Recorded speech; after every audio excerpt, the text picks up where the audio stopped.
6h36 até as 8 da noite tem Baiana no Ar, na programação da Rede Baiana de Comunicação. Você está na Baiana FM 89,3. A gente agradece o seu carinho, a sua carona e também a sua participação. Falando em participação, você também pode interagir com a nossa convidada, a pediatra Ludmila Carneiro, através do telefone 3605-7828. Ou então você manda uma mensagem através do nosso WhatsApp 9409-8840.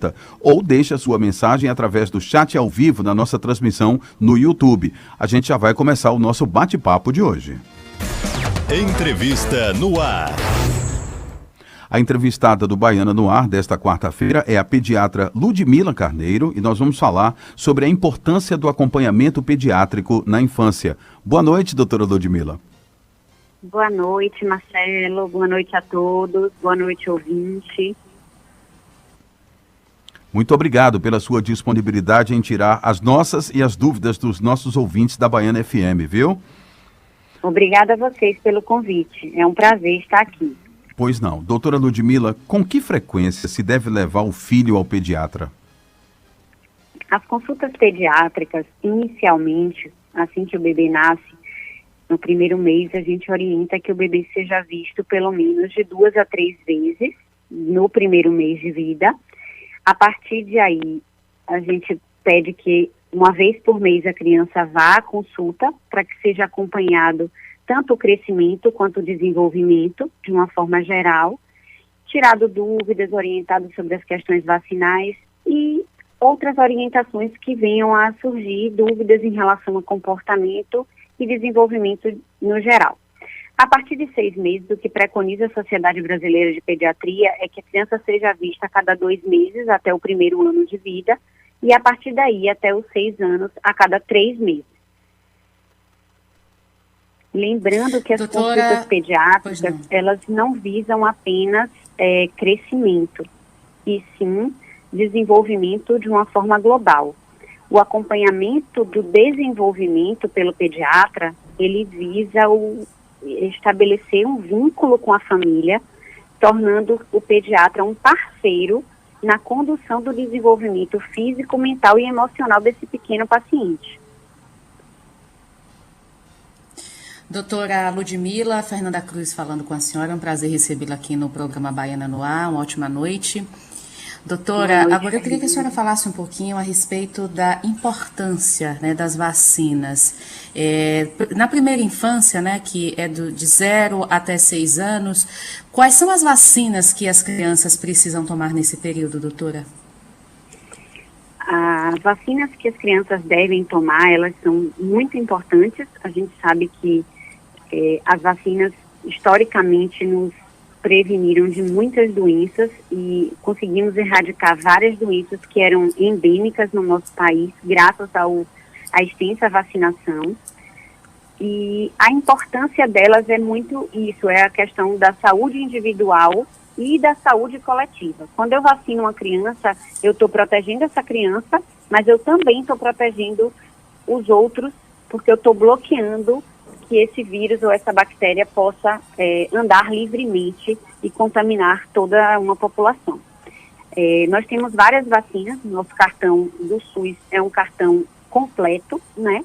Algumas vacinas, elas não são dadas, mas a rede básica, ela consegue contemplar muitas vacinas e fazendo elas, a gente já consegue garantir uma proteção excelente e a gente orienta que sejam feitas. São muitas, para eu listar todas aqui, mas dentre as doenças que a gente previne difteria, tétano, coqueluche, a gente tem a vacina BCG, que completou o aniversário agora, que contempla o Mycobacterium tuberculosis, prevenindo as formas graves de tuberculose, que é a tuberculose miliar, uma vacina extremamente importante, que é realizada logo ao nascer, a vacina da hepatite B, a vacina da hepatite A, vacina meningocócica, vacina pneumocócica, que previne formas graves de pneumonia, otites e sinusites, a vacina do rotavírus, que é uma outra vacina extremamente importante, que é feita também na nossa rede pública,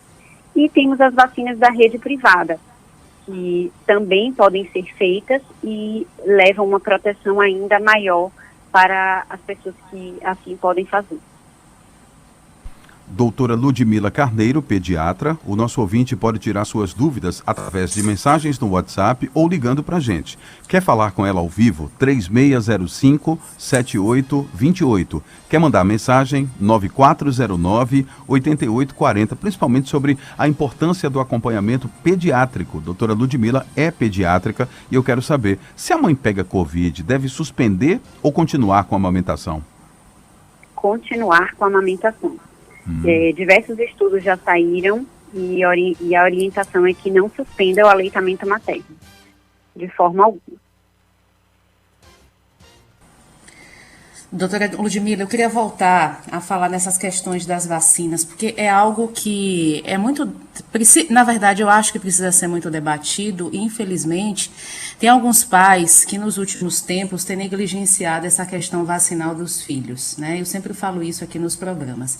Eu queria que a senhora falasse um pouquinho a respeito da importância, né, da vacinação e a senhora, que é uma profissional da área, ao que a senhora atribui o fato de os pais hoje, muitos dos pais, não quererem levar os filhos para tomar vacina. Seria por medo, eu vejo, é a questão da desinformação, eu vejo muitos pais dizendo que não vão vacinar os filhos porque os filhos vão ficar doentes. Qual é a sua visão como profissional da área sobre esse assunto, doutora? Vamos lá. O movimento anti-vacina, infelizmente, tem ganhado cenário aqui no Brasil. Fora do Brasil a gente sabe que existe, né? E que muitas pessoas vêm levantando essa pauta, mas a gente já tem comprovadamente documentado o quanto que as vacinas mudaram a realidade de milhões de países, inclusive o nosso. Nós não tínhamos sarampo há milhões de anos, né? 40 anos quase sem sarampo, e de repente agora a gente começou a ter um caso ou outro de sarampo por uma questão de falta de vacinação. E uma vacina que na rede pública é ofertada e que não teria grandes reações e efeitos adversos. O que eu acho que vem acontecendo é uma falta de informação, sim. Eu acho que a gente precisa informar mais essa população, mostrar a importância. Eu acho que muita gente mais jovem que tem filhos hoje em dia nem chegou a ver algumas dessas doenças que foram erradicadas. Por exemplo, a poliomielite. A gente já ouviu falar de alguém que teve, na minha geração, por exemplo, eu não vi. Na residência médica eu não cheguei a ver nenhum caso de poliomielite. Porque, graças a Deus, essa é uma doença que, por meio da vacinação, foi praticamente erradicada. Então, o que eu acho que está acontecendo é que as pessoas têm uma memória curta. E, como não viram, acabam que acham que não tem tanta importância. E cabe a nós, profissionais da área de saúde, pessoas mais esclarecidas, informar mesmo essa população, mostrar para eles o quanto que é importante manter a vacinação em dia e que, graças a isso, a gente está com as crianças bem crescendo, se desenvolvendo e sem essas doenças que foram tão desastrosas em tempos atrás.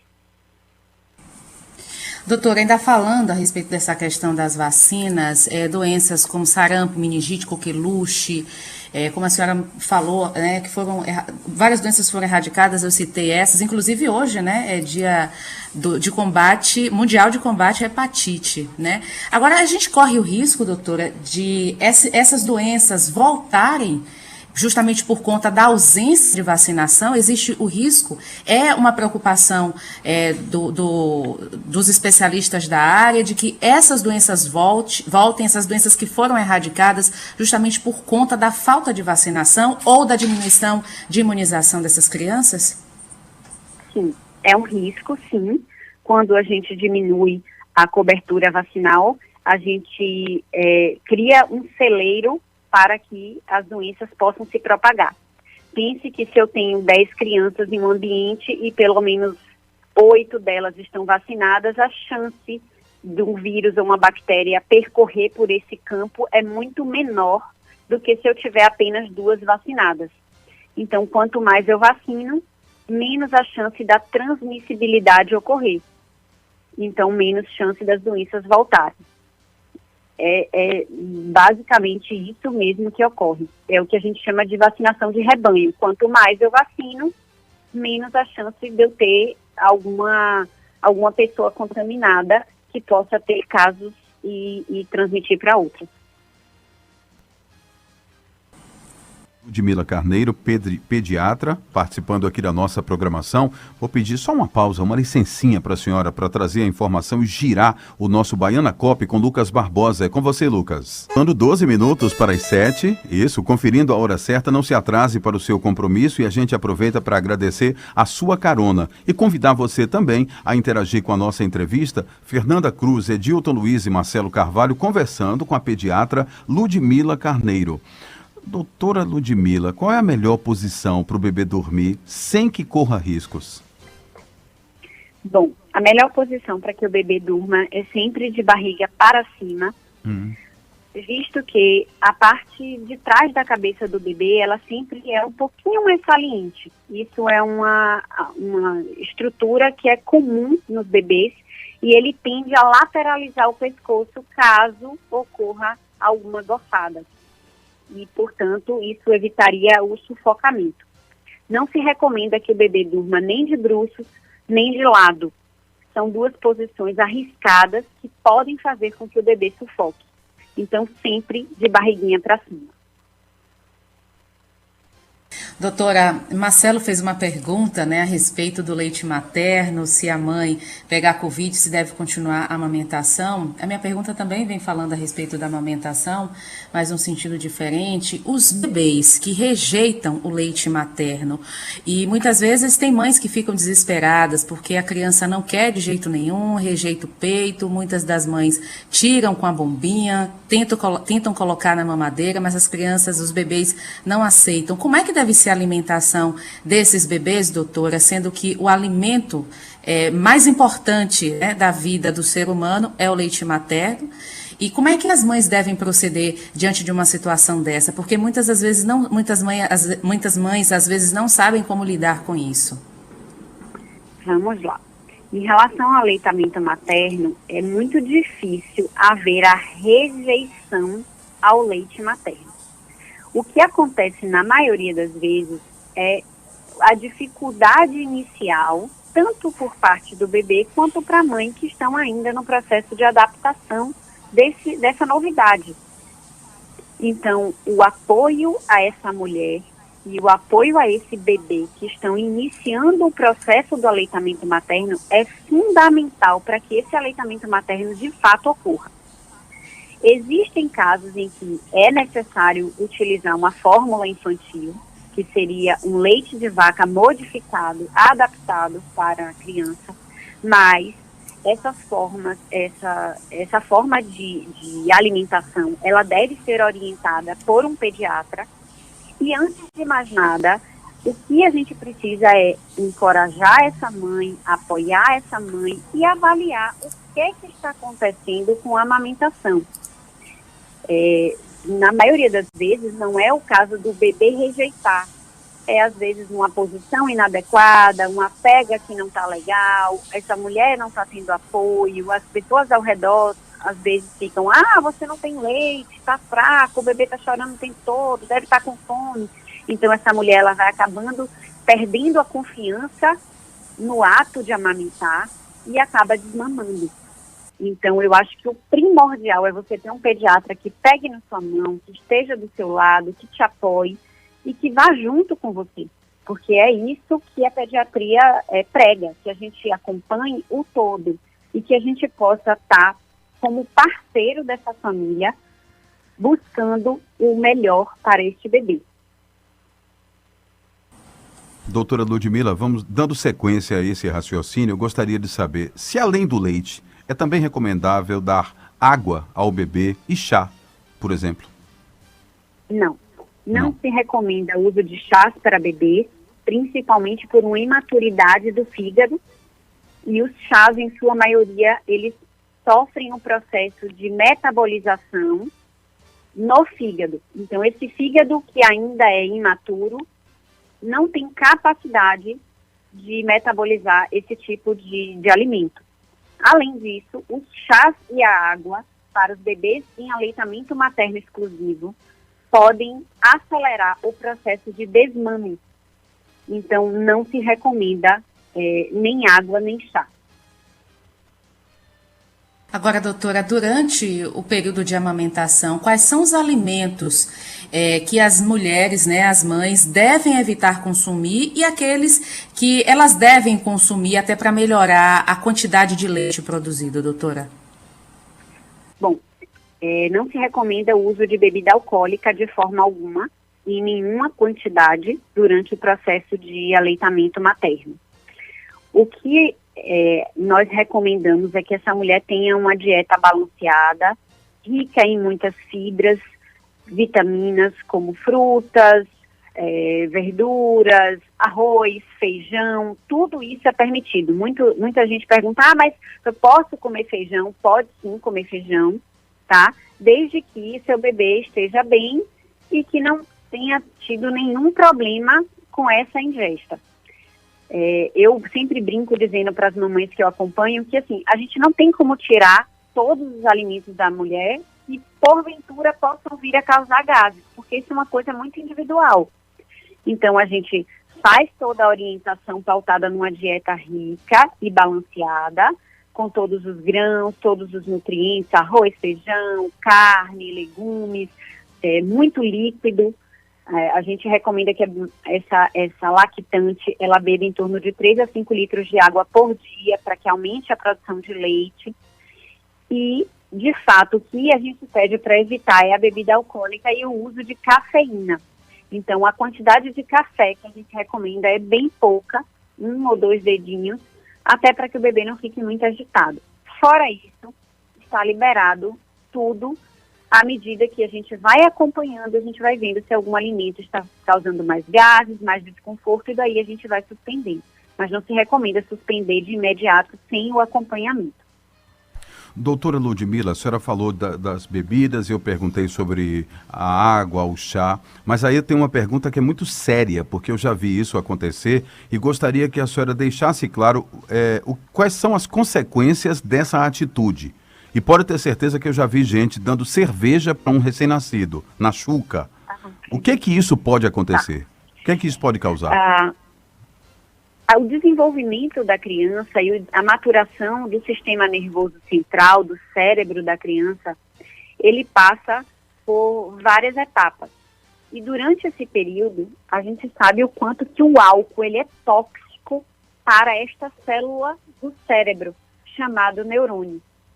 Então, quando eu submeto essa criança ao consumo de álcool, seja através do leite materno, seja diretamente, como esse caso que você salientou aí, a gente está prejudicando o desenvolvimento neurológico da criança como um todo. Então, os riscos, de fato, são atrasos no sistema nervoso central, atraso cognitivo, atraso motor, e a depender de quanto tenha sido isso, pode ser, de fato, desastroso. Obrigado. Nós estamos conversando com a doutora Ludmila Carneiro, ela que é médica pediátrica. Doutora, a gente sabe que muita coisa mudou, né, nesses últimos tempos por conta da pandemia. Os cuidados hoje com a saúde, com a higiene, têm sido totalmente diferentes. Mas sabemos que muitas pessoas, embora muitas pessoas estejam, né, deixando de procurar as unidades de saúde, as grávidas não têm como evitar. Precisam fazer acompanhamento, precisam fazer o pré-natal e também tem o momento do parto. Nessa nova era que a gente está vivendo por conta da pandemia, quais são os cuidados que as mães precisam ter, né, durante o período da gravidez, no momento em que estiverem no hospital para dar à luz e depois quando ela e o bebê estiverem em casa? Os cuidados são os mesmos. Evitar sair e aglomerar-se. Então, principalmente nesse período que você ressaltou, né, o período da gravidez, para evitar que essa mulher adquira o coronavírus e acabe entrando em um parto prematuro, por exemplo. Durante a ida ao hospital, tomar todos os cuidados, ir de máscara, evitar muitos acompanhantes. A maioria das maternidades está fazendo o teste para que a gente saiba se essa mãe tem ou não o vírus, ainda que esteja assintomática. E no puerpério imediato, a mulher deve não receber muitas visitas, evitar aglomerações. Eu sei que é uma novidade o nascimento de um filho, mas esses mínimos cuidados eles devem continuar. O uso de álcool nas mãos, máscara no rosto e os cuidados gerais que a gente já tem conversado e que está tão batido aí, né? Essa coisa de não aglomerar, evitar grandes aglomerações em casa para que a gente não acabe adquirindo a doença. Doutora Ludmila Carneiro, a chegada de um recém-nascido é felicidade para a família toda, independente do grau de parentesco que esse bebê tenha. Mas todo mundo quer visitar, todo mundo quer conhecer a criança, nem que seja de longe, mas todo mundo quer conhecer. Independente da pandemia, as visitas dos parentes são recomendáveis com quantos dias de nascido, doutora Ludmila? Vamos lá. Nos primeiros dias de vida, essa mulher ela está se adaptando ainda a esse período. Então, é difícil para ela receber uma quantidade de pessoas em casa, independente da pandemia ou não. Eu entendo que todos querem ver, eu entendo que é uma novidade, mas a gente recomenda que as visitas que não sejam familiares, elas ocorram após um mês de vida, pelo menos. E que não sejam, como a gente chama de galera, que vá justamente um ou dois visitar, para que essa mulher não mude tanto a rotina dela. Lembrando que essa mulher, nesse puerpério, ela precisa descansar. E receber uma visita é sempre cansativo, porque vai precisar fazer sala, estar com esse grupo de pessoas. Então, tentar manter uma rotina adequada para a mulher vai ajudá-la no processo de amamentação. E vai ajudar esse bebê que ainda é tão novo e está se adaptando a essa vida extrauterina. O bebê não nasce pronto, e isso é muito importante que as pessoas tenham em mente. Os 3 primeiros meses são meses de adaptação. Então, quanto mais tranquilo a casa for, melhor para esse binômio mãe-bebê. Estamos conversando com a doutora Ludmila Carneiro, ela que é pediatra. Doutora, nós já estamos no horário do nosso intervalo, eu vou pedir licença à senhora, mas vou deixar já uma pergunta, né? Porque tem uma pergunta aqui da ouvinte Cíntia. Ela disse que o bebê dela nasceu com icterícia, ficou um tempo no hospital e depois que saiu do hospital ela continuou dando banho de sol em casa. O bebê hoje está com 4 meses. Ela pergunta quais os cuidados que ela tem que ter, qual a atenção que ela tem que ter com a bebê dela, por conta dela ter tido icterícia. A senhora responde daqui a pouco, depois do intervalo, tá certo? Voltamos já. 7h03, 7 horas e mais 3 minutos, é o Baiana no Ar, de segunda a sexta-feira, das 6 às 8 da noite, na programação da Rede Baiana de Comunicação. Então, já a Fernanda vai voltar para refazer a pergunta que deixou antes do nosso intervalo e perguntar também, já que eu perguntei sobre a criança recém-nascida, aí o tempo passou, doutora Ludmila. Aí eu quero perguntar, a partir de quantos meses o bebê pode ter contato com pets de forma segura para a saúde do recém-nascido, para evitar que os animais estranhem a criança, por exemplo? Eu sempre falo que quando uma família tem um pet de estimação, ele é um filho.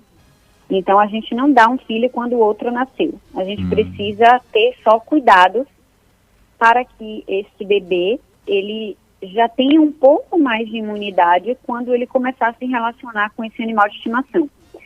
Eu sempre recomendo que o animal de estimação ele esteja vacinado, com o banho em dias, não seja um animal que fique passeando ao ar livre, pise na casa, principalmente quando o bebê já está engatinhando. Mas em relação ao primeiro contato, eu sempre recomendo que o bebê já comece a ter contato a partir do primeiro mês de vida.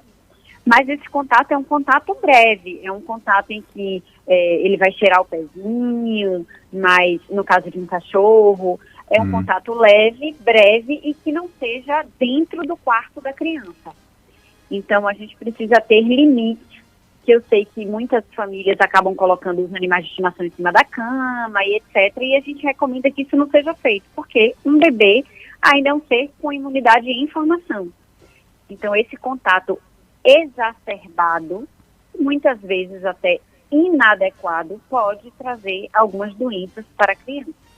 Mas o PET continua na casa, cada um no seu espaço, mas ele continua na casa e à medida que a criança vai crescendo, ficando um pouquinho maior, a gente já permite que a criança comece de fato a brincar com isso. Lembrando que crianças não têm muito senso de cuidado. Então, às vezes, puxa o rabo, enfia o dedo no olho. Então, tem que ter cuidado com isso aí. Então, no mesmo cômodo não é aconselhável, principalmente na cama, ou se a criança, o recém-nascido estiver no sofá, por exemplo, isso não é nenhuma hipótese, isso não pode acontecer, pelo menos no começo. Pelo menos nos primeiros 3 a 4 meses de vida, a gente não recomenda, né, que é quando a gente vai começar a fazer as primeiras vacinas, e de forma nenhuma um cachorro no berço ou na cama onde a criança fica. Pois não. Tem uma pergunta aqui que foi enviada através do nosso chat ao vivo. Você também, você que está em casa, está acompanhando, independente de onde você estiver, a nossa convidada está à sua disposição para tirar suas dúvidas. E a Deni Elétrica pergunta aqui: boa noite, doutora, quando a mãe pode tirar a amamentação? O desmame, ele deve ser orientado à medida que o bebê vai substituindo o aleitamento materno pela alimentação. A gente diz que o desmame ele é guiado pelo bebê. Então, a recomendação do Ministério da Saúde é aleitamento materno exclusivo até o 6º mês. A partir daí, a gente introduz a alimentação complementar, sendo que o principal alimento continua sendo o leite materno até 1 ano. E a partir daí, ele acaba sendo complemento das refeições que passam a ter o cunho principal da nutrição da criança. A gente reza e pede para que as mulheres queiram continuar amamentando, mas depois de 1 ano é muito do binômio e da decisão da mãe. O desmame guiado pelo bebê, normalmente ele vai acontecer depois do 2º ano. Aquelas crianças que estão mamando e estão mamando bem, elas não vão desmamar por livre e espontânea vontade antes de 2 anos, na maioria das vezes. Claro que existem exceções, mas na maioria das vezes elas não se interessam em desmamar antes disso. E o nosso papel enquanto pediatra é que o aleitamento materno esteja sendo bom para os dois. Se de alguma forma não estiver bom para esta mulher mais, após o 1º ano, ela pode conversar com o pediatra e, a depender de como esteja sendo o desenvolvimento do bebê, a gente traçar um plano para o desmame. O programa está conversando com a pediatra Ludmila Carneiro e agora tem Fernanda Cruz. Doutora, aproveitando que a gente está falando dessa questão de alimentação, isso causa, inclusive, muitas dúvidas, né, para algumas mães. Inclusive, eu já, por exemplo, já vi mães que introduzem alimentos que, pela idade da criança, não deveriam introduzir e da forma errada. Quando parte, né, do desmame, a senhora falou que a mãe começa a introduzir alimentos. Quais são esses alimentos que devem ser inicializados para a criança começar a fazer essa complementação, digamos assim, em relação ao leite materno e deixar de tomar o leite materno e partir para os alimentos? Tá, uma correção só, a gente não deixa de dar o leite materno. A introdução alimentar, normalmente ela é feita quando o bebê já tem sinais de prontidão. E os sinais de prontidão é quando o bebê sustenta a cabeça, já consegue sentar com o mínimo de apoio, não bota tanto a língua para fora, que a gente chama de reflexo de protusão da língua, já consegue pegar as coisas e levar até a boca. A gente diz que esse bebê que tem isso tudo é um bebê que está pronto para a introdução alimentar. A introdução alimentar, ela é feita da forma mais tranquila possível, porque a gente acredita que a introdução alimentar a gente está construindo a relação com a comida. E isso é um passo fundamental para toda a vida da criança e para todo o ato de comer futuro. Então, o leite materno ou fórmula infantil, no caso de quem estiver usando fórmula infantil, continua sendo o alimento principal, mas a gente começa a introduzir as frutinhas e os legumes, feijão, arroz, né? Os grupos alimentares, eles são todos introduzidos no mesmo momento. Então, a gente diz que a criança ela passa a ter uma papa principal, que é uma refeição principal, que é a refeição do almoço, e 2 lanches, um no período da manhã e um no período da tarde, sendo que o aleitamento materno ele continua em todo esse período, respeitando esses horários em que a gente começou a introdução alimentar. Bom, doutora Ludmila, vamos pedir mais uma licença rapidinha para a senhora, a gente voltar para o nosso último bloco de entrevista, porque agora tem informações de trânsito, voltamos logo depois do Edilton Luiz.